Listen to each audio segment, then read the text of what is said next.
तो दोस्तों शुरू करते हैं आज की न्यूज़। पहली खबर जो आ रही है वो है मुंबई मेट्रोपॉलिटन रीजन में बनने वाले एक और नए टनल से रिलेटेड, जो कि होगी गायमुख और फाउंटेन होटल के बीच में। तो दोस्तों Mumbai metropolitan regional development authority जो है उन्होंने बिड्स इनवाइट किए हैं for construction of 5.5 kilometre road tunnel between Gaimukh Thane and fountain hotel junction, जो कि बाइंदर नॉर्दर्न मुंबई में आता है। करेंटली इन जगहों के बीच में घाट सेक्शन है जिसके अंदर बहुत ज्यादा ट्रैफिक होता है और गोल्डन क्वाड्रेंट का वैसा ये हिस्सा है। ये जो प्रोजेक्ट है वो 20,000 करोड़ का होगा। वैसे एमएमआरडी अभी फिलहाल इतनी बावली हो गई है कि एक के बाद एक रोड प्रोजेक्ट्स के ऊपर थाउजेंड्स ऑफ करोड़ खर्चे करते जा रही है, जबकि एग्जिस्टिंग मेट्रो प्रोजेक्ट्स के लिए फंडिंग जो है रिलीज नहीं हो पा रही और न्यू मेट्रो लाइंस का भी कहीं पर नामो निशान नहीं है।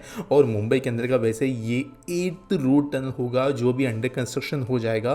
ऑलरेडी कुछ एग्जिस्ट करते हैं जो कि इसके अंदर काउंट नहीं हो रहे हैं, तो यहाँ पर बहुत ही बड़े लेवल पे रोड कंस्ट्रक्शन एमएमआरडी के द्वारा किया जा रहा है। अगली खबर दोस्तों जो आ रही है वो है डीएमआरसी से रिलेटेड, जिन्होंने एक डीपीआर प्रिपेयर करने के लिए असाइनमेंट दी है मध्य प्रदेश के अंदर कई शहरों में मेट्रोज बनाने के लिए। तो दोस्तों बेसिकली ये जो डीपीआर रिपोर्ट है इनिशियली फोकस करेंगे कनेक्टिंग इंपॉर्टेंट लैंडमार्क्स इन उज्जैन, जहां पर लवकुश चौराहा, महाकालेश्वर मंदिर, नानाखेड़ा बस स्टैंड वगैरह वगैरह होंगे। Delhi metro rail corporation obviously यहाँ पे गाइडिंग कंसल्टिंग का काम कर रही है और वैसे इनके हिसाब से मेट्रो 2 कॉरिडोर बनने चाहिए। एक होना चाहिए उज्जैन के अंदर, एक होना चाहिए उज्जैन से लेके इंदौर के बीच में और दूसरा होना चाहिए इंदौर से लेके पीथमपुर के बीच में। तो दोस्तों अगर आप लोग जानते होंगे तो उज्जैन और इंदौर के बीच में ऐसे देखा जाए तो बहुत बड़ा डिस्टेंस नहीं है, लेकिन ऐसे नहीं बोल सकते कि यहाँ पर एक ही जो है बहुत सिटी के अंदर ही आते हैं सैटेलाइट। 84 किलोमीटर का कंबाइंड डिस्टेंस से बनेगा, लेकिन पॉसिबिलिटी यहाँ पर है। देखते हैं मध्य प्रदेश कैसे आगे प्रोसीड करती है रिपोर्ट्स आने के बाद। अगली खबर दोस्तों जो आ रही है वो है आईपीआर के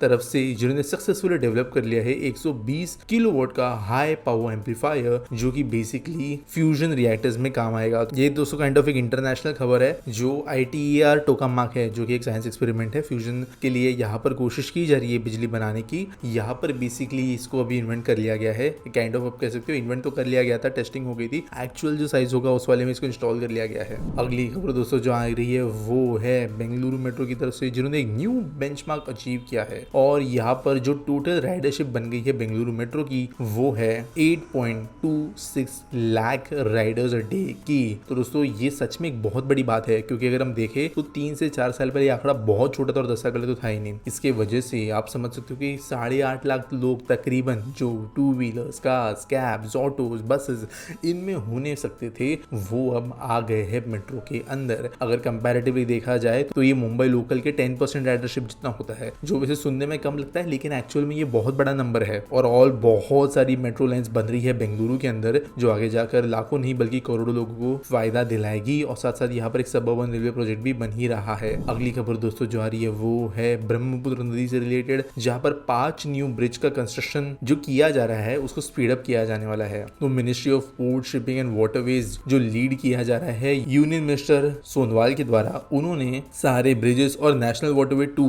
इनका एक अपडेट लिया है और इन प्रोजेक्ट्स को जो है जहाँ पर भी जरूरत थी वहां पर अप्रूवल्स दे दिए है। कई जगह पे एनओसीज की जरूरत थी, Indian waterways authority of India से कुछ क्रूशियल क्लियरेंसेस देने थे, bridge and safety standards related, सब दे दिया गया है, जिसकी वजह से अब इन ब्रिजेस को बनाने में ज्यादा देरी नहीं होनी चाहिए। अगली दोस्तों जो खबर आ रही है वो है मेट्रो रेलवे कोलकाता से रिलेटेड, जिन्होंने फाइनली काम शुरू कर दिया है उनके थर्ड रेल सिस्टम को रिप्लेस करने के लिए। तो यहाँ पर रिप्लेस एक्चुअल में ये हो रहा है कि पहले स्टील का थर्ड रेल होता था, अब इसको एल्यूमिनियम बनाया जा रहा है और 38 सालों के बाद अपग्रेडेशन किया जा रहा है। अब दोस्तों देश में ज्यादातर जो मेट्रो लाइंस बनी है उनमें ओवरहेड वायर्स है, यानी जो मेट्रो होती है उसके ऊपर पैंटोग्राफ होता है जो ऊपर के तार से बिजली लेता है। लेकिन कुछ मेट्रोज है जो कि थर्ड रेल सिस्टम का इस्तेमाल करती है, जिसके ऊपर कुछ नहीं होता है, नीचे एक और तीसरी पटरी होती है जिसमें से कंटिन्यूसली बिजली बहती है, वहां से ये लेते हैं बिजली। तो ऐसा सिस्टम कोलकाता में था जहाँ पे स्टील इस्तेमाल किया गया था पहले, लेकिन एनर्जी लॉस यहाँ पर बहुत ज्यादा होता है, एफिशिएंसी कम होती है स्टील की। लेकिन उस जमाने में एल्यूमिनियम था नहीं। वैसे दुनिया भर के कई शहरों के अंदर, चाहे लंदन हो, मॉस्को हो, बर्लिन हो, म्यूनिक हो, यहाँ पर भी सिमिलर सिस्टम से जिनको रिसेंटली अपग्रेड किया गया है। लेकिन अभी फाइनली